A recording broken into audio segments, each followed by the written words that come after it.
Seo-jun was a man who owned the city of Seoul. He had prosecutors in his pocket and police captains on speed dial. But the one thing he didn't have was a clue that his own execution had been scheduled for a Thursday night inside an abandoned warehouse. He wasn't supposed to survive. The meeting was supposed to be routine. But when he stepped out of his black Genesis G90, a small figure emerged from the shadows, a little girl in a gray dress, trembling in the cold. She didn't run away. She didn't call for help. She ran straight toward him, past his bodyguards, rose up on her tiptoes, and cupped her hand to his ear. 3 words whispered in terror: "Don't go inside." What Seo-jun saw 60 seconds later, the warehouse erupting into a ball of orange flame, didn't just shake his world. It shattered everything he thought he knew about loyalty. The rain in Seoul didn't wash away sins, it just reflected them in neon. Seo-jun adjusted his slim black tie in the rearview mirror of his Genesis G90, the steel blue glow of the city's lights washing over his tailored navy suit. 2 bodyguards sat in the vehicle behind him, silent and efficient as shadows. Usually he traveled with a full security detail, a wall of muscle and tactical precision. But tonight was different. Tonight was supposed to be simple.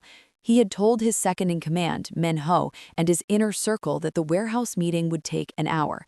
A routine exchange with suppliers from Busan. Money for product, product for distribution. Clean, transactional, boring. But as Seo-jun pulled into the industrial district, something felt wrong. The street was too quiet, the warehouse lights were too dim, and standing in the middle of the cracked asphalt, illuminated by a single flickering streetlight, was a child. A little girl, maybe 7 years old. Gray dress, white tights, long dark hair whipping in the wind. Her outfit glowed against the darkness like a ghost. She was staring directly at him. Seo-jun killed the engine. The bodyguards stepped out first, their all-black suits blending into the shadows as they flanked the warehouse entrance. The building loomed ahead, a concrete skeleton of rust and broken windows, dark against the stormy sky. This was neutral territory, a place where deals happened and questions weren't asked. Seo-jun adjusted his cuffs and stepped out of the car, his polished black dress shoes clicking against the wet pavement. He was tall, athletic, every movement controlled and deliberate. His expression was unreadable, clean jawline set, dark eyes scanning the perimeter with the precision of a man who trusted nothing and no one. The rain had stopped, but the air still smelled like diesel and damp concrete. Seo-jun walked toward the warehouse entrance, his bodyguards moving in synchronized formation. That's when the little girl moved. She broke into a run. The bodyguards tensed, hands moving toward concealed weapons, but Seo-jun raised a single finger. Wait. The girl wasn't attacking. She was running to him, not at him. Her small feet splashed through puddles, her gray dress billowing. Her face was twisted in fear, wide eyes locked on his.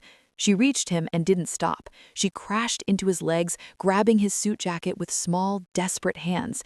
The bodyguards moved to pull her away, but Seo-jun stopped them with a look. The girl rose up on her tiptoes, straining to reach him. Seo-jun's brows raised in confusion. He tilted his head downward, his body frozen mid-step. The child's hand cupped around his ear, her breath hot and frantic against his skin. "Don't go inside," she whispered, her voice cracking with terror. Seo-jun pulled back, looking down at her. His expression shifted, concern mixed with suspicion. "Who are you?" he asked, his voice low and dangerous. "Who sent you?" The girl's eyes filled with tears. She shook her head violently, clutching him tighter. "Please," she begged, pointing at the warehouse with a shaking finger.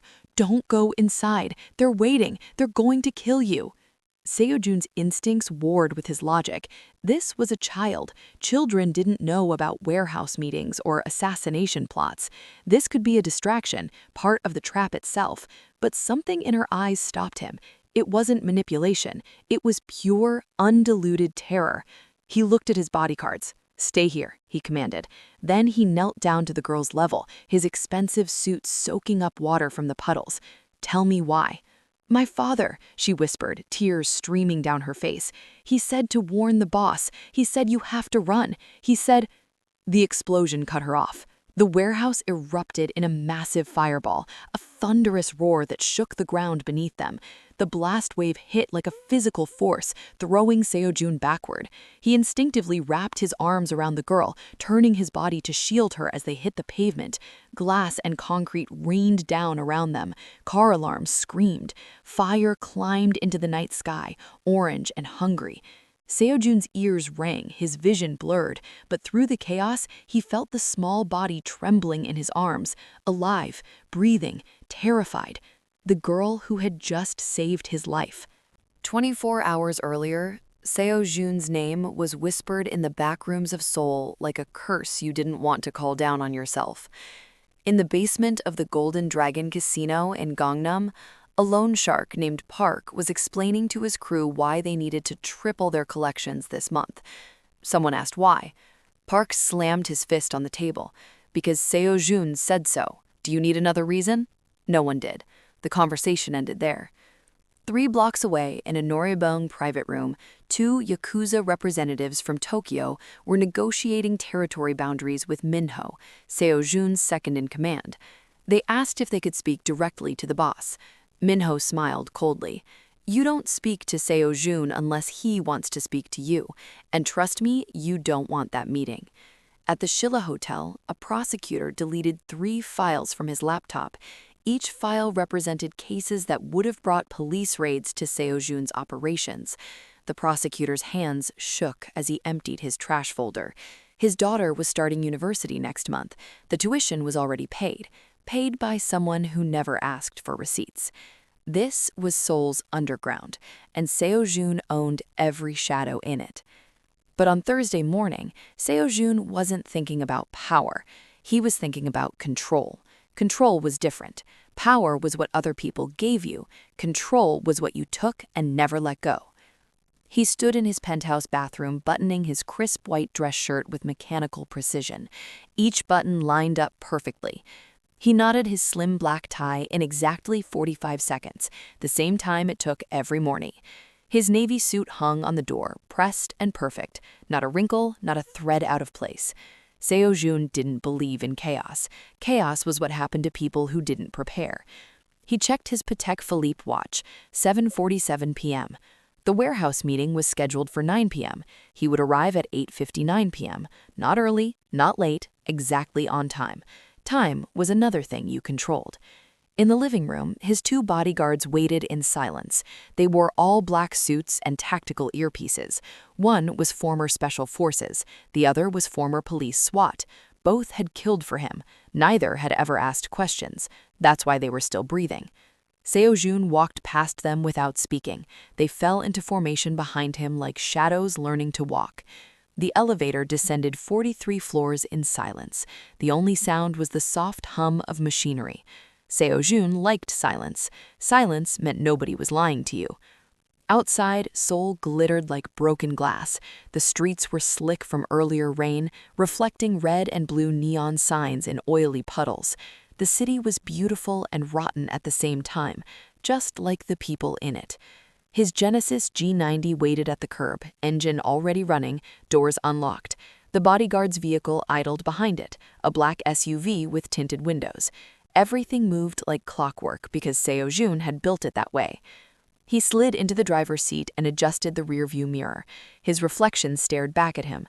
Clean jawline, dark eyes, slicked back hair, a face that gave away nothing.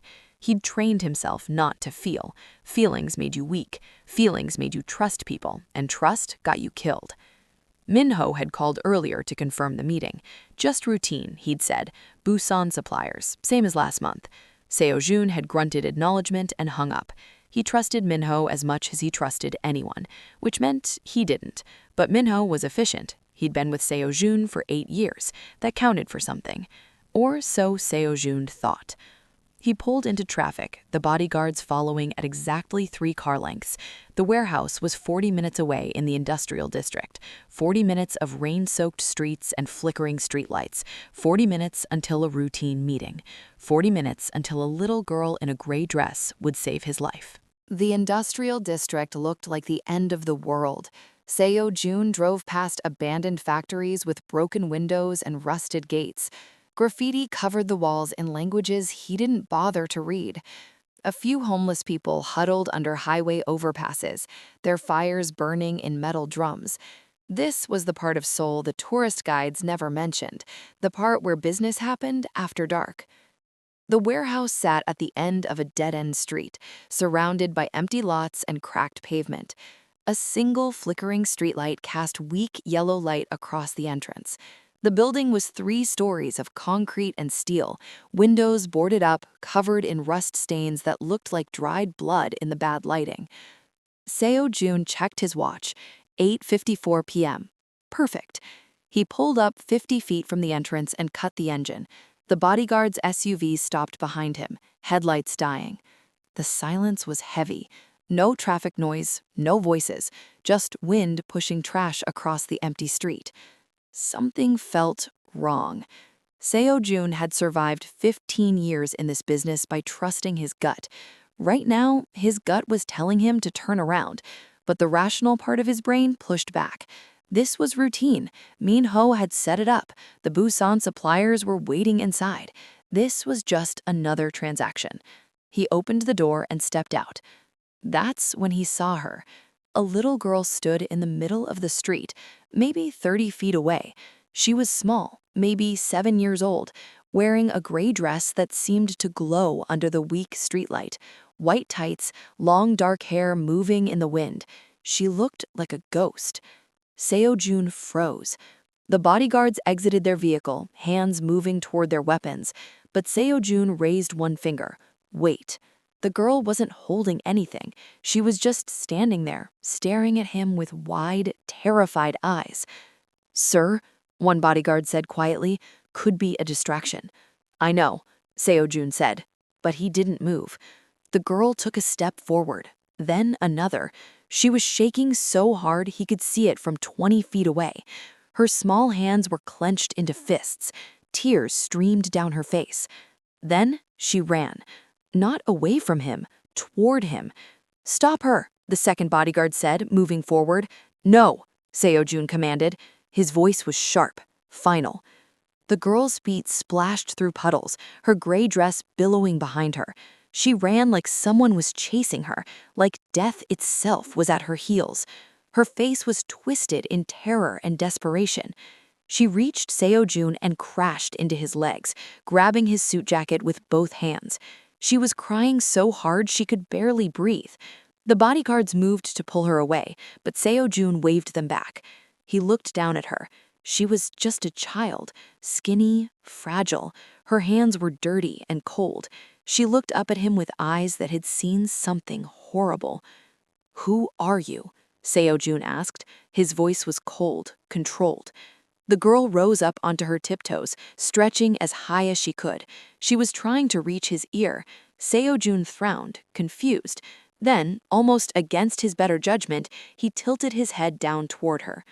The girl cupped her hand around his ear. Her breath was hot and fast against his skin. When she spoke, her voice was barely a whisper. "Don't go inside." Seo-jun pulled back, looking at her face. "What?" "Please," she begged, fresh tears spilling down her cheeks. "Don't go inside. They're waiting. They're going to kill you." Every instinct in Seo-jun's body went to war. This could be part of the trap, a distraction while shooters got into position, a way to keep him standing in the open. But the terror in her eyes wasn't fake. He'd seen people lie before. This wasn't lying. "Who sent you?" he demanded. "My father," he sobbed. "He said to warn the boss. He said you have to run. He said—" The world exploded.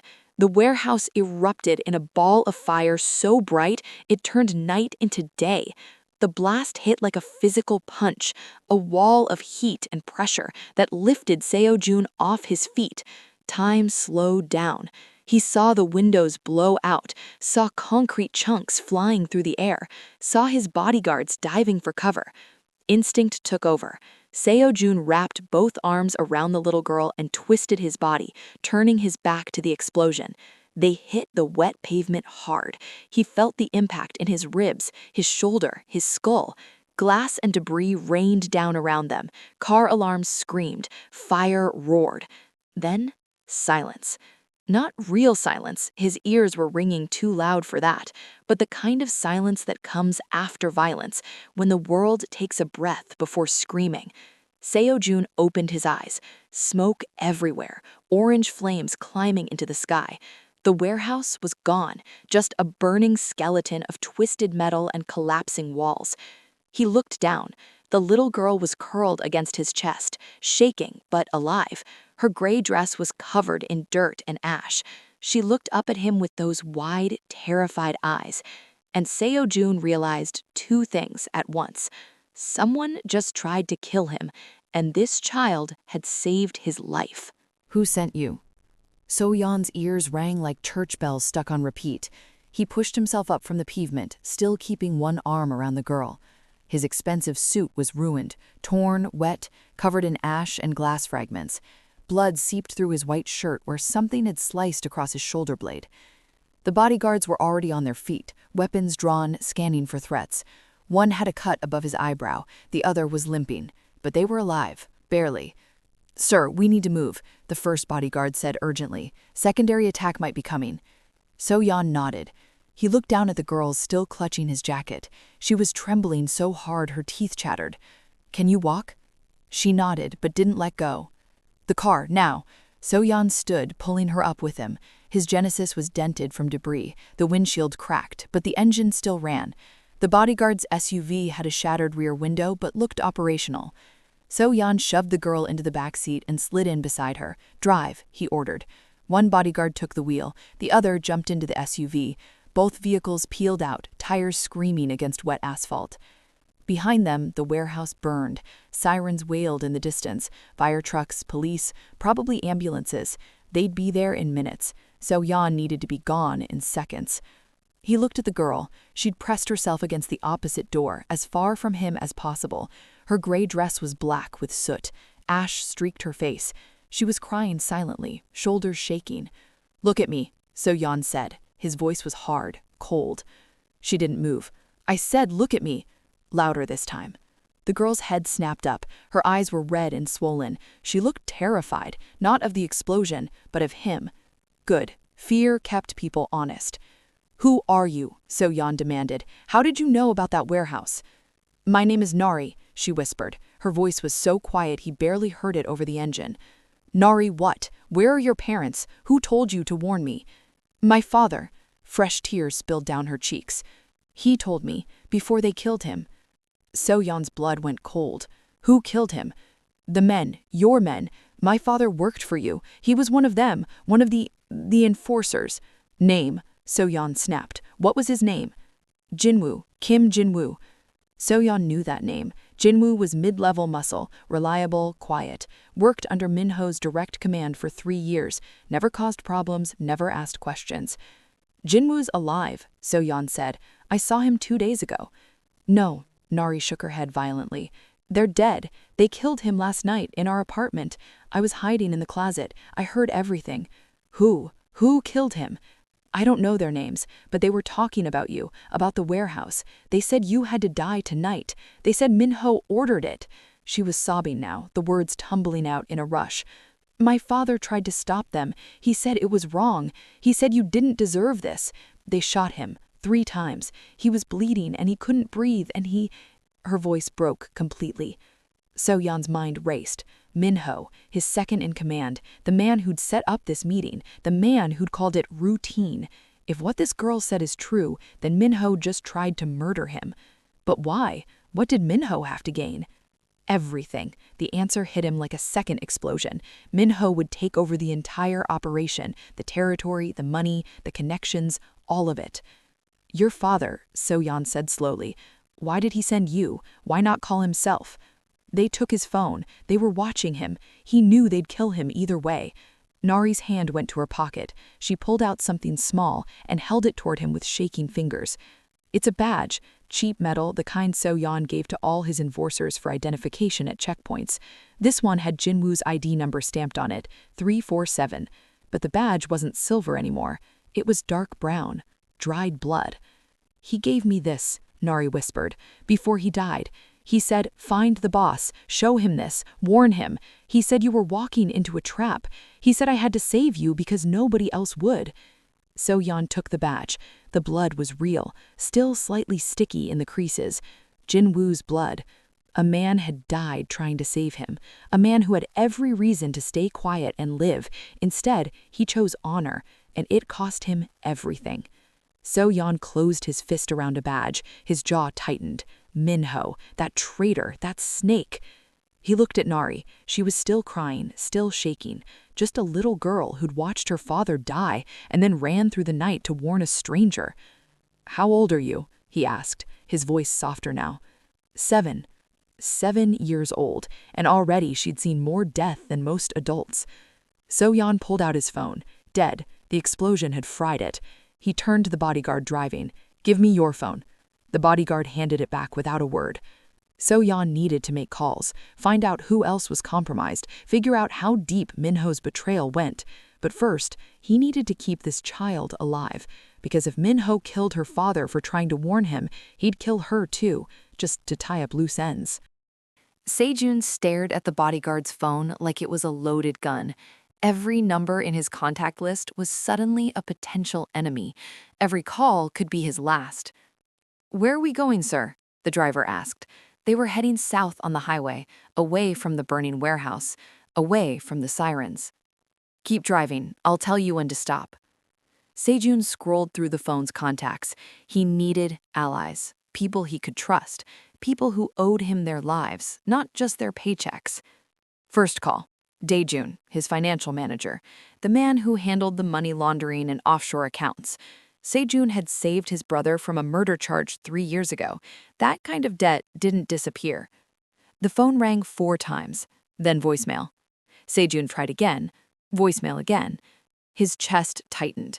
Daejun always answered, always, unless he couldn't, or unless he didn't want to. Second call. Captain Huang, his contact in the police department. The man had been on Sejun's payroll for 6 years. He answered on the first ring. "Hello?" "It's me," Sejun said. Silence. Too long. 3 seconds of dead air that felt like an eternity. "I heard about the warehouse," Captain Huang said finally. His voice was careful, measured. "They're saying it was a gas leak." "It wasn't a gas leak." "I know." Another pause. "Sejun, I can't help you this time." The words hit like a punch to the gut. "What?" "Minho came to me yesterday, made me an offer, a better offer." Captain Huang's voice dropped to a whisper. "He said you were finished. He said anyone who stayed loyal to you was finished too. I have a family. I have a pension. I can't." Sejun hung up. His hand trembled, not from fear, from rage. Captain Huang had been his for 6 years, 6 years of protection, of looking the other way, of making problems disappear, and Minho had flipped him in one conversation. Third call, Jungsik, his weapons supplier. The man picked up immediately. "Don't call me again," Jungsik said before Sejun could speak. "Minho paid off my debts, all of them. I don't work for you anymore." Click. Fourth call, his lawyer, voicemail. Fifth call, his accountant, voicemail. Sixth call, his club manager in Gangnam. The phone rang once, then disconnected. Blocked. Sejun lowered the phone. His entire network was gone, not just compromised, gone. Minho hadn't just planned an assassination, he'd planned a complete takeover, months of preparation, paying off debts, making promises, turning every single person Sejun trusted into enemies. "Sir?" the driver said nervously. Sejun looked up. In the rearview mirror, he saw headlights, 2 cars, black SUVs, moving fast, too fast. "We've got a tail," the second bodyguard said through the radio. "Lose them," Sejun ordered. The driver pressed the accelerator. The Genesis shot forward, weaving between cars. But the SUVs matched their speed. They were professionals, Minho's hunters. Nari pressed herself into the corner of the back seat, eyes wide with fear. "Are they coming for us?" "Yes." The driver took a sharp exit, tires squealing. They shot down a side street into a residential neighborhood. Narrow roads, parked cars, speed bumps. The SUVs followed, gaining ground. "They're going to box us in," the bodyguard said. "We need to ditch the vehicles and go on foot." Sejun looked at Nari. She was 7 years old, small, slow. If they ran, she'd never keep up, but if they stayed in the car, they were dead. "Pull into that alley," Sejun commanded. "Now." The driver yanked the wheel. They shot into a dark alley between two apartment buildings. Laundry lines stretched between buildings. A few residents looked out their windows, saw the man in the ruined suit carrying a child, and quickly pulled their curtains shut. Nobody wanted to see. Nobody wanted to know. Sejun's shoulder screamed in pain where the debris had cut him. His ribs ached from hitting the pavement, but he kept running. "Where are we going?" Nari asked, her voice shaking. "I don't know," Sejun admitted. For the first time in 15 years, he was completely alone. No resources, no safe houses, no backup. Everyone he trusted had turned. Everyone except 2 bodyguards who were probably dead by now. And he was carrying a 7-year-old girl who just lost her father. Sejun couldn't go to his usual hideouts. Minho knew them all. He couldn't call his contacts. They'd already chosen sides. He couldn't use his money. His accounts were probably frozen by now. He had to disappear, truly disappear, into the parts of Seoul where his name meant nothing. The rain started again, cold, merciless. Sejun pulled off his suit jacket and wrapped it around Nari's shoulders. It swallowed her completely. "We're going to be okay," Sejun lied. Nari looked up at him with those wide, trusting eyes, and Sejun realized something terrifying. He actually cared if she believed him. The abandoned hotel sat at the edge of Yangdongpo, in a neighborhood the city had forgotten. Boarded windows, graffiti-covered walls, a rusted sign hanging by one chain that read Paradise Inn in faded English letters. Paradise had left this place a long time ago. Sejun kicked in the side door. The lock was already broken. Someone else had been here before. Squatters, probably, or addicts. The lobby smelled like mold and urine. Water damage stained the ceiling. Broken furniture lay scattered across the floor like bones. "Stay close," Sejun said. Nari nodded, still wrapped in his suit jacket. It dragged on the floor behind her like a cape. Her gray dress was filthy. Her white tights had holes in both knees. She looked like a ghost haunting a graveyard.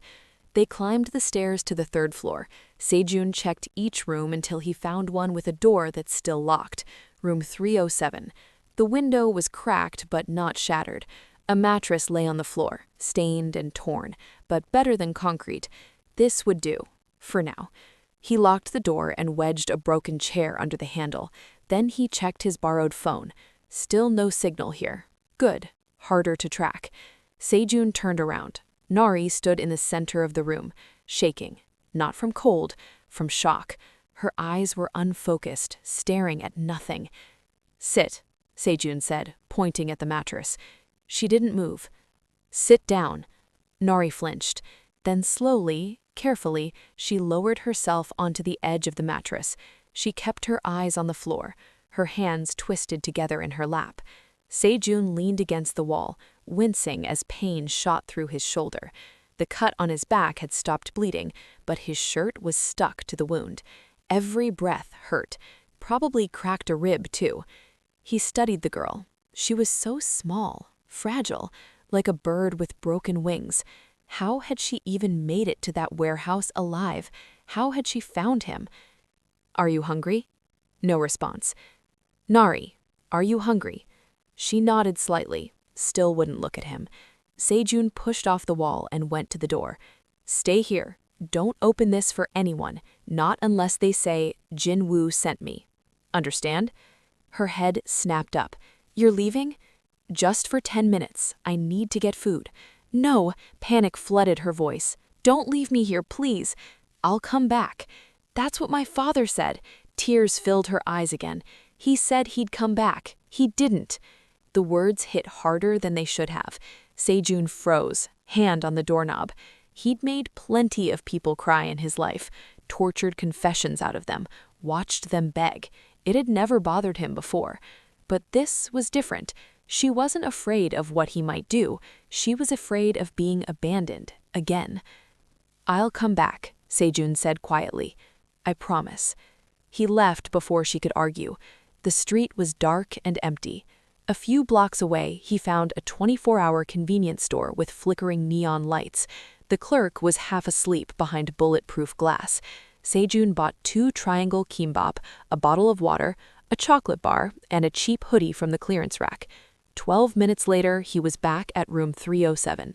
He knocked twice. Jinwoo sent me. The door unlocked. Nari's face appeared in the crack, eyes red from crying. When she saw it was really him, relief washed over her features. "You came back," she whispered. "I said I would." He handed her the kimbap and water. She tore into the food like she hadn't eaten in days. Maybe she hadn't. Sejun watched her eat, something uncomfortable twisting in his chest. When she finished, she looked up at him, really looked at him for the first time. "Are you going to hurt me?" The question hung in the air like smoke. Sejun crouched down to her level, eye to eye. "No." "But you hurt people. My father said you're dangerous. Everyone's afraid of you." "Yes." "Then why should I trust you?" "Good question. Smart girl." Her father had raised her right. "Because you saved my life," Sejun said. "Even though you were terrified, even though you could have run away, you saved me anyway. That means something." "What does it mean?" "It means I owe you, and I always pay my debts." Nari studied his face, searching for lies. She wouldn't find any, not this time. "My father said you were a devil," she said softly. "But he also said devils used to be angels before they fell." Sejun had no answer for that. He handed her the hoodie. "Put this on, you're shivering." She pulled it over her head. It was 3 sizes too big, but it was warm and clean. She pulled the hood up, disappearing inside it. "We need to sleep," Sejun said. "Tomorrow we figure out what comes next." "What if they find us?" "Then I'll protect you." "Promise?" That word again. Promise. Sejun hadn't made a real promise in years. Promises were for people who had something to lose. But looking at this 7-year-old girl in an oversized hoodie, clutching a chocolate bar like it was treasure, he realized he did have something to lose now. "I promise," he said. Nari lay down on the mattress, curling up into a ball. Within minutes, exhaustion pulled her under. Her breathing evened out. She was asleep. Sejun sat with his back against the door, the borrowed phone in his hand. He stared at it for a long time. Everyone he'd built his empire with had betrayed him.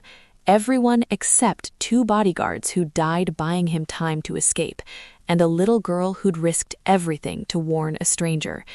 Maybe Jinwoo was right. Maybe he was a devil. But maybe devils could still protect angels, even if they'd forgotten how. Dawn broke gray and cold through the cracked window. Sojun hadn't slept. He'd spent the night listening to every sound. Footsteps in the hallway, cars passing outside, the buildings settling.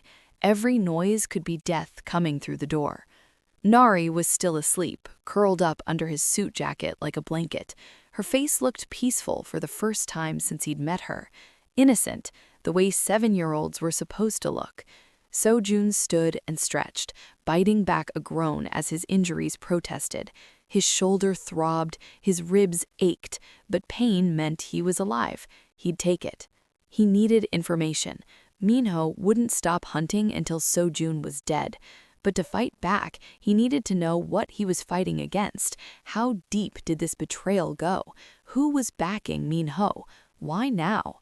The phone had 1 bar of signal. Enough. Sojun scrolled through old contacts. Not the recent ones. Those people had already turned. He went deeper. Years deeper. Back to when he was nobody. Back before the Empire. Back when he was just another hungry kid trying to survive Seoul's streets. He found the name he was looking for. Lee Sun-mi.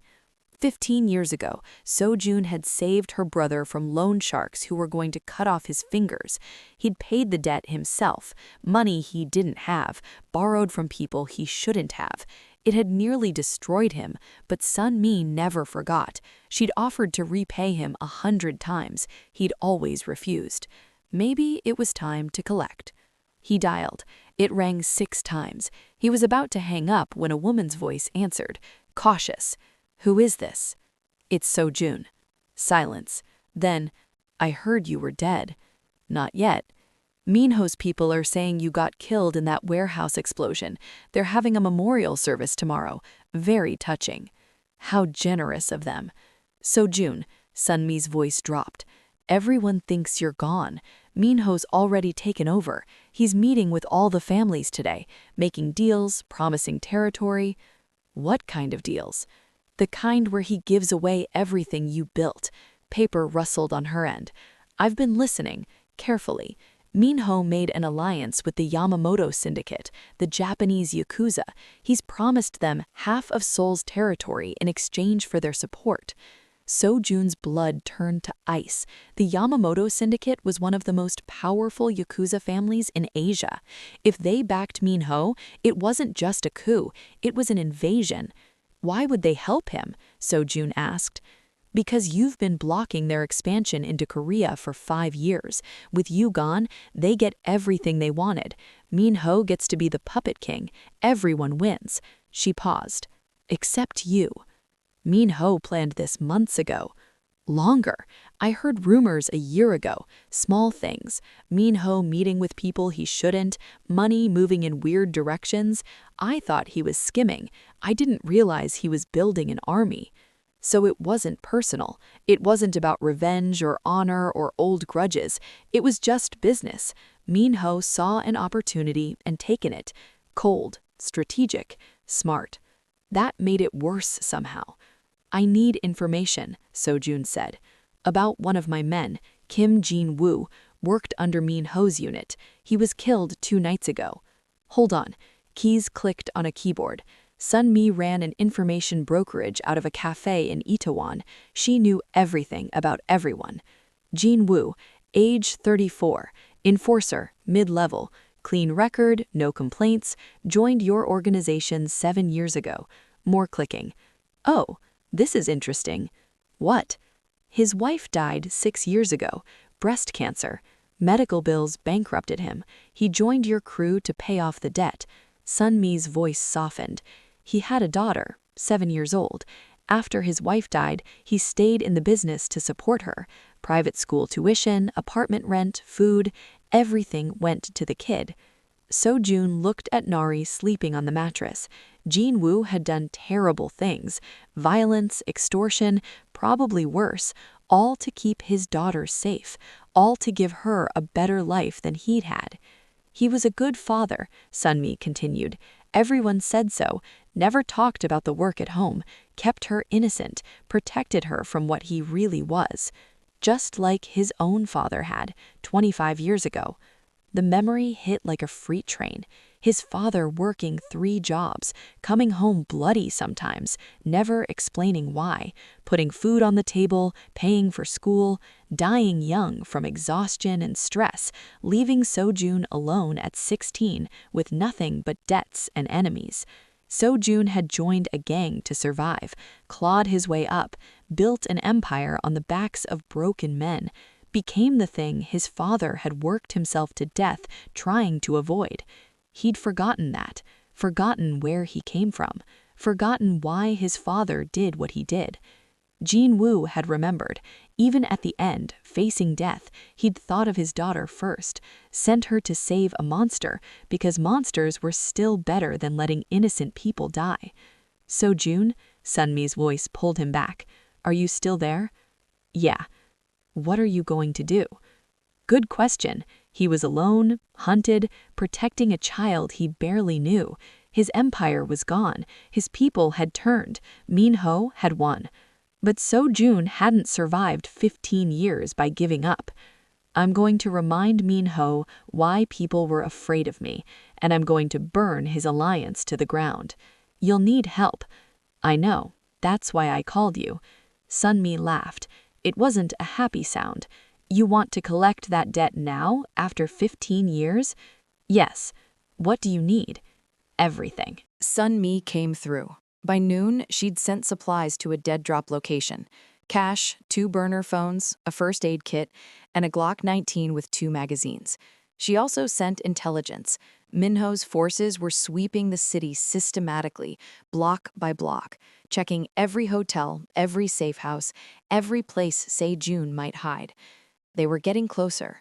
"We need to move," Se-jun told Nari. "Now." She was wearing the oversized hoodie, hood pulled up to hide her face. She looked like any other street kid, anonymous. That was good. They left the abandoned hotel through a back stairwell and merged into the afternoon crowds of Noryangjen. The fish market was packed, vendors shouting prices, customers haggling, the smell of sea salt and diesel fuel thick in the air. Se-jun kept Nari close, one hand on her shoulder, the other near the gun tucked into his waistband. "Blend in, stay moving, don't stop." They were halfway through the market when Se-jun spotted them. Two men in dark jackets, scanning faces in the crowd. Professional, focused, Minho's hunters. "Don't look," Se-jun whispered to Nari. "Keep walking." But it was too late. One of the hunters made eye contact. Recognition flashed across his face. He reached for his phone. Se-jun didn't think. He grabbed Nari's hand and ran. They pushed through the crowd, knocking over a fish cart. Ice and mackerel spilled across the pavement. People shouted. The hunters gave chase, shoving people aside. "Stop," one of them yelled. "Police, stop." Lies, but the crowd didn't know that. They scattered, opening a clear path. Se-jun yanked Nari into a narrow side alley between vendor stalls. Behind them, footsteps pounded closer. More than two now. 4, maybe 5. The alley opened into a night market area. Food stalls, clothing racks, crowds of evening shoppers. Colored lanterns hung overhead. K-pop blasted from speakers. Nari stumbled. Se-jun caught her, pulling her behind a tteokbokki cart. "Stay down," he hissed. A hunter rounded the corner, gun already drawn. He spotted Se-jun and fired. The shot went wide, shattering a vendor's glass display. People screamed. Chaos erupted. Se-jun returned fire. 2 shots. The hunter dropped, clutching his leg. But 3 more appeared. They had him surrounded. Civilians ran in every direction, trampling merchandise, overturning tables. Se-jun couldn't shoot, too many innocents in the crossfire. "Give us the girl," one hunter called out. "Walk away and you live." Like hell. Se-jun grabbed a vendor's cart and shoved it toward the hunters. It crashed into them, buying seconds. He scooped Nari up with his good arm, pain exploded through his shoulder, and ran deeper into the market. A bullet whizzed past his ear. Another hit a metal support beam, sparking. He ducked behind a clothing rack, setting Nari down. "Run toward the street. Don't stop. I'll find you." "No!" She grabbed Se-jun's jacket. "Don't leave me." "I'm not leaving. I'm—" A hunter emerged from behind a food stall, gun raised. Se-jun shoved Nari aside and threw himself at the man. They crashed into a table, fists and elbows flying. The hunter was younger, stronger. He landed a punch to Se-jun's ribs, right where they were cracked. White-hot agony. Se-jun's vision blurred. But he didn't let go. He drove his elbow into the hunter's throat. Once, twice. The man choked, dropping his weapon. Se-jun grabbed it and slammed the grip into his skull. The hunter went limp. 3 down, 2 left. Se-jun's shoulder was bleeding again. He could feel it, warm and wet, soaking through his shirt. His breathing was ragged. He was running on fumes. The last 2 hunters appeared together, flanking from both sides. Smart, professional. They had him. Then Nari screamed. One of the hunters had grabbed her, yanking her up by the hood. She kicked and bit, but he held her easily. He pressed a gun to her head. "Drop it," the hunter said, "or I paint the wall with her." Everything stopped. The noise, the chaos, the pain. All of it faded. Se-jun saw only one thing, the gun against Nari's temple. "Okay," Se-jun said slowly. He lowered his weapon. "Let her go." "Drop it." Se-jun dropped the gun. It clattered on the pavement. The hunter smiled. Minho sends his... Se-jun moved. 3 steps, fast. He grabbed a vendor's knife from a nearby stall and threw it in one motion. It buried itself in the hunter's shoulder. The man screamed, his gun hand jerking up. The shot went wild. Nari twisted free. Seo-jun caught her, pulling her behind him as the last hunter fired. The bullet hit Seo-jun's left thigh. His leg buckled. He went down hard, still shielding Nari with his body. Police sirens wailed in the distance. Real police this time. The hunters looked at each other, then ran. Seo-jun lay on the ground, blood pooling beneath him. 2 wounds now, shoulder and leg. His vision swam. No, no, no! Nari's face appeared above him. She was crying. Don't die, please don't die. Not dying, Seo-jun managed, just tired. Nari pulled the first aid kit from his jacket pocket. Her small hands shook as she tore open gauze packages. She pressed them against her leg wound, her entire weight pushing down to stop the bleeding. I don't know what I'm doing, she sobbed. You're doing fine. The sirens were closer. They had maybe 2 minutes before the market filled with cops. Minho probably had officers on his payroll, too. Seo-jun forced himself to sit up. Every movement was agony. Help me stand. You can't walk. Watch me. With Nari's help, he stood. His left leg barely held weight, but he could move. They limped away from the market, disappearing into side streets before the police arrived. 3 blocks later, they collapsed in an alley behind a restaurant. Seo-jun's breathing was shallow. Cold sweat covered his face. Nari worked on his wounds with shaking hands, wrapping bandages the way she'd probably seen in movies. Why didn't you leave me? She asked suddenly. Her voice was small, broken. You could have run. You'd be safe. Seo-jun looked at her, blood on her hands, tears on her face. 7 years old and already she'd seen too much death. I don't know, he admitted. That man had a gun on me. You could have died. Yeah? So why? Seo-jun tried to find the words, the logical answer, the strategic reason, but there wasn't one. He'd stopped thinking the moment that hunter grabbed her. He'd just acted. Pure instinct. Pure because you're not supposed to die, he said finally. You're 7. You're innocent. You deserve better than this. Better than me. Better than all of it. My father thought you were worth saving. Your father was wrong. No. Nari tied off the bandage on his leg. He was right. You're not a devil. Devils don't protect people. Maybe. Or maybe he was just a devil who'd forgotten how to be anything else until a little girl had reminded him. Seo-jun touched her head gently. Thank you for not running. Where would I go? Nari asked. You're all I have now.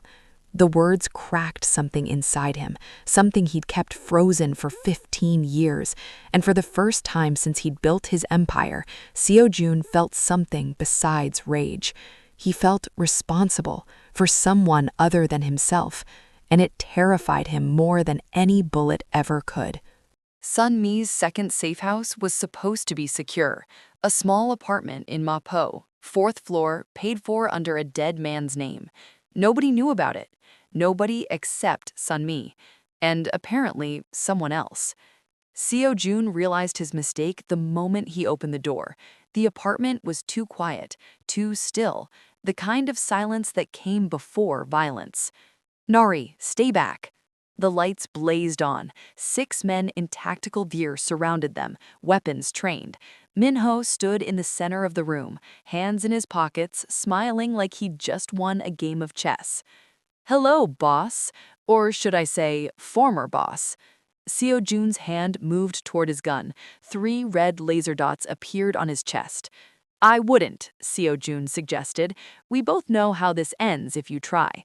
Seo-jun froze. His mind raced. 6 armed men, 1 exit blocked. His leg wound had reopened during the walk here. He could barely stand. No way to fight. No way to win. Let the girl go, Seo-jun said. This is between us. No, see, that's where you're wrong. Minho walked forward slowly. The girl is leverage, and leverage is everything in business. You taught me that. 2 men grabbed Nari. She screamed, kicking and clawing. Let me go! Seo-jun! Don't hurt her, Seo-jun growled. That depends entirely on you. Minho gestured. The men dragged Nari toward the door. She reached for Seo-jun, tears streaming down her face. Then they were gone. The door slammed shut. Just Seo-jun and Min-ho now, and 4 guns still pointed at Seo-jun's chest. Sun-mi gave you up. Took some convincing. I had to threaten her brother, the one you saved 15 years ago. Turns out he has a family now, wife, 2 kids. Funny how debts of honor disappear when children are involved. Seo-jun's jaw clenched. He should have known. Everyone had a pressure point. Everyone could be turned. What do you want? Seo-jun asked. I want you to understand something. Min-ho circled him like a shark. This was never personal. You were a good boss. You taught me everything. But you were also in the way. The Yamamoto Syndicate offered me a kingdom. All I had to do was remove one obstacle. You. So you kill everyone who gets in your way? Jin-woo, my bodyguards, innocent people? Innocent? Min-ho laughed. There are no innocent people in our world. Jin-woo knew the risks. Your bodyguards knew the risks. Everyone who works for us knows the risks, including that little girl. Rage burned in Seo-jun's chest. She's 7 years old. She's a witness, and witnesses are loose ends. Min-ho pulled out his phone. Here's what's going to happen. You're going to meet me at the abandoned Gwanghwamun subway station tonight, midnight, alone and unarmed. You walk down to platform 3, where we'll be waiting. And if I don't? Min-ho turned the phone screen toward him. Video feed. Nari sat in a dark room, hands bound, face streaked with tears. A man stood behind her, gun visible. If you don't show up, she dies. If you call the police, she dies. If you bring backup, she dies. If you're even 1 minute late, she dies. Min-ho pocketed the phone.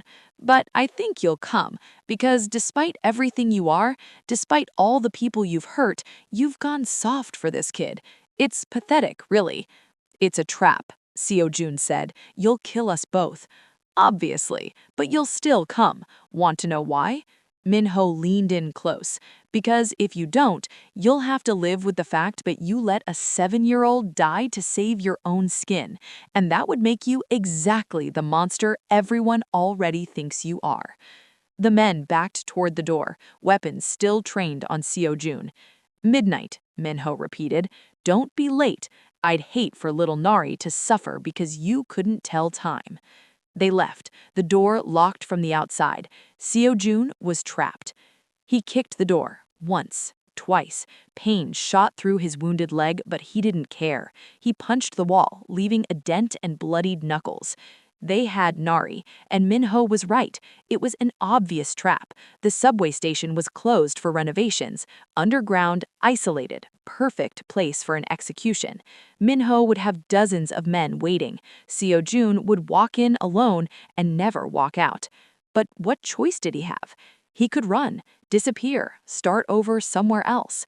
Min-ho would kill Nari, but Seo-jun would survive. That was the smart move, the logical move, the move he would have made 2 days ago without hesitation. But 2 days ago, he hadn't made a promise to a 7-year-old. 2 days ago, he hadn't remembered what it felt like to protect something besides himself. Seo-jun forced open the window, 4th floor drop. He climbed down the fire escape, ignoring the screaming pain in his leg. At the bottom, he checked his phone.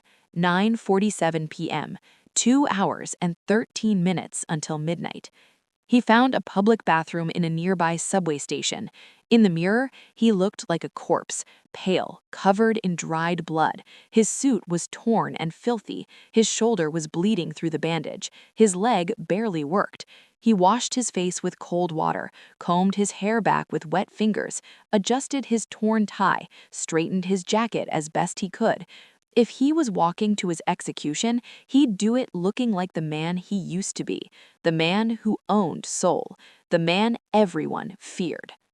At 11:53 p.m., Seo-jun arrived at Gwanghwamun Station. The entrance was chained shut, a sign reading, "Closed for renovation."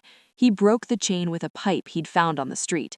The escalators were frozen. He limped down the stairs, each step agony. The station was dark, except for emergency lighting, dim yellow bulbs casting long shadows. Graffiti covered the walls. Water dripped somewhere in the darkness. Platform 3 was at the bottom, the deepest level, where the old tunnels connected to the new ones, where Min-ho was waiting with an army. Seo-jun had no gun, no backup, no plan, just a promise to a 7-year-old that he'd protect her, even if it killed him.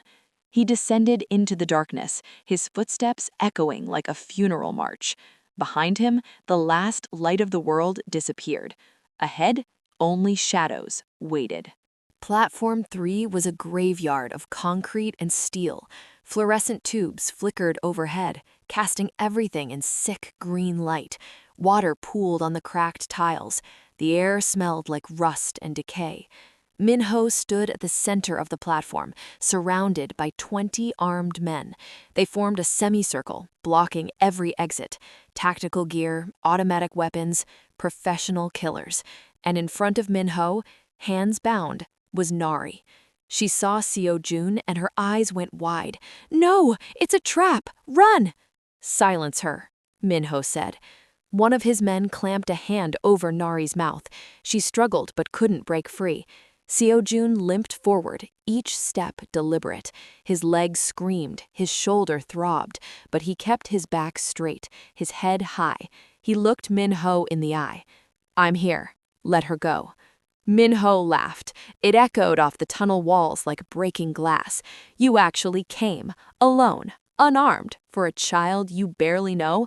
He shook his head in disbelief. "You really have gone soft." "Maybe. Do you know what your problem is, Seo-jun? You started caring. Caring makes you weak. Caring makes you predictable. Caring makes you walk into a subway station with 20 guns pointed at your head." Min-ho gestured around. "This is what caring gets you. Death." "You're probably right," Seo-jun said calmly. "I know I'm right.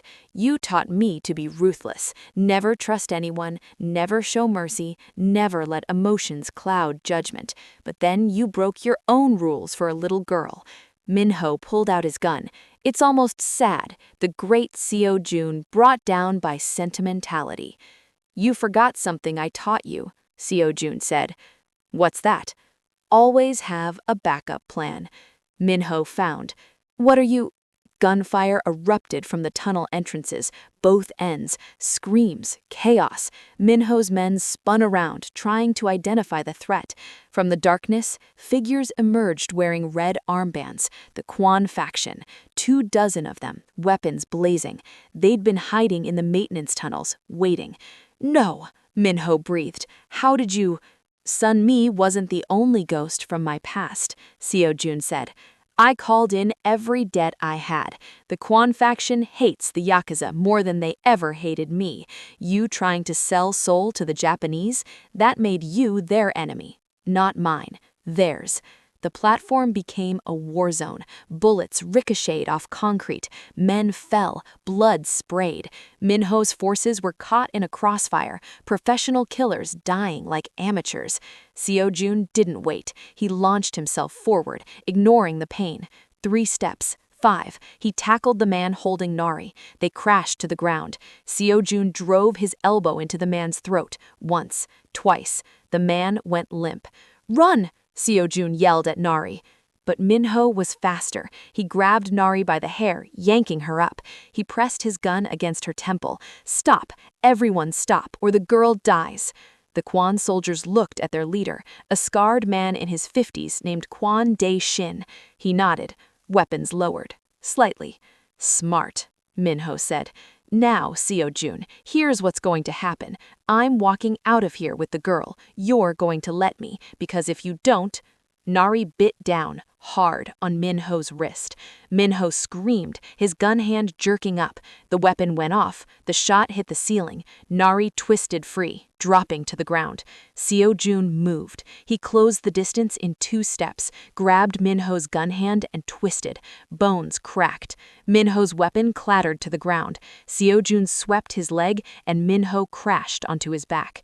Seo-jun picked up the gun. He stood over Min-ho, the barrel pointed at his former second-in-command's forehead. "Do it," Min-ho spat. Blood ran from his mouth. "Prove you're still a monster." Seo-jun's finger touched the trigger. Every fiber of his being wanted to pull it, wanted to watch Minho's eyes go dark, wanted revenge for Jin Woo, for his bodyguards, for every person Minho had destroyed. But he thought of Nari, watching, learning. What would she see if he pulled the trigger? A protector or just another killer? Seo Jun lowered the gun. He turned to Kwon Dae-shin. He's yours. He tried to sell Seoul to the Yakuza. That's your justice to deliver, not mine. Kwon Dae-shin smiled. It wasn't a kind smile. The Kwon faction thanks you for your ferocity. He gestured to his men. They grabbed Minho, dragging him toward the tunnel. Wait, Seo Jun, I can make a deal. I can give you names, money, anything. Seo Jun didn't look back. He walked to Nari, kneeling despite the agony in his leg. He untied her hands with shaking fingers. Are you okay? She threw her arms around his neck, sobbing into his shoulder. I was so scared. I know. Me too. You came for me. I promised. Behind them, Minho's screams echoed through the tunnel, then stopped, abruptly. The Kwon faction had delivered their justice. It was over. Kwon Dae-shin approached, wiping blood from his hands. Your territory is yours again, Seo Jun. The Yakuza collaborators are dead. The traitors are gone. Seoul remembers who its real king is. I don't want it, Seo Jun said quietly. Kwon Dae-shin raised an eyebrow. What? The empire, the territory. Take what you want. I'm done. Seo Jun stood, lifting Nari into his arms. She wrapped her legs around his waist, her head on his shoulder. I have something more important to protect now. Kwon Dae-shin studied him for a long moment, then nodded slowly. The world has gone mad. Seo Jun caring about a child. What's next? Snow in summer? Maybe. Seo Jun walked toward the exit carrying Nari. His leg barely held his weight. His shoulder was bleeding again. But he didn't stop, didn't look back. Behind him, the Kwon faction began dividing the spoils of war. Let them have it. Seo Jun had found something worth more than an empire.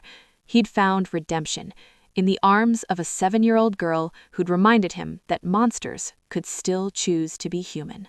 6 months later, Seo Jun has rebuilt his organization, smaller but stronger. He attends Nari's school performance, sitting among terrified parents who recognize him. Nari performs a traditional dance in her school uniform, gray and white, like the dress she wore that night. After, she runs to him, calling him Appa. He lifts her up, and for the first time in decades, Seo Jun smiles genuinely. The other children ask if that's her dad. Yes, Nari says proudly, he's the bravest man alive. The image freezes, the crime lord holding his daughter, both of them finally home.